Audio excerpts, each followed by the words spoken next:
এবার কন্যাগড়ে এসআইআর এর কাজের চাপে অসুস্থ বিএলও। এসআইআর এর কাজের চাপ, সেরিব্রাল স্ট্রোকে আক্রান্ত, এমনটাই অভিযোগ পরিবারের। সেরিব্রাল স্ট্রোকে আক্রান্ত হয়ে হাসপাতালে ভর্তি বিএলও। এনুমারেশন ফর্ম বিলি করতে গিয়ে বিএলও তপতি বিশ্বাসের স্ট্রোক। কাজের চাপেই অসুস্থ বিএলও অঙ্গনওয়াড়ি কর্মী, এমনটাই অভিযোগ পরিবারের।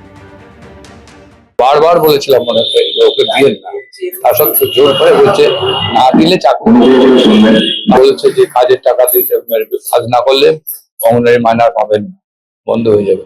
ওই ভয়তে এরা আতঙ্ক হয়ে এইসব করে যাচ্ছে। কত বছর বয়স ওনার 60। তা অনেকবার বলেছি যে ওরা অসুস্থ, প্রেসক্রিপশনও দেখিয়েছি ওখানে সুপারভাইজারদের, তখন বলার পরে বলছি যে না করতেই হবে, এগুলো আমাদের উপরে চাপ, না করলে অ্যারেস্ট হয়ে যাবে, নাহলে আপনার চাকরি চলে যাবে, পয়সা পাবে না।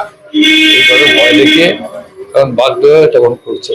তারপরে বলতে আমারও শরীর খারাপ হয়ে গেছে ওর পিছন পিছন ঘুরতে ঘুরতে, যে ও এখানে এখানে যাচ্ছে, আমি ভয়ে ভয়ে ওর পিছন পিছন যাচ্ছি। আবার ওর আর্থেলেটিক বাতও আছে, তারও ওষুধ। এসআইআর এর কাজের চাপ থেকে কি প্রচন্ড চাপ, প্রচন্ড রাতে ঘুমাতে পারে না।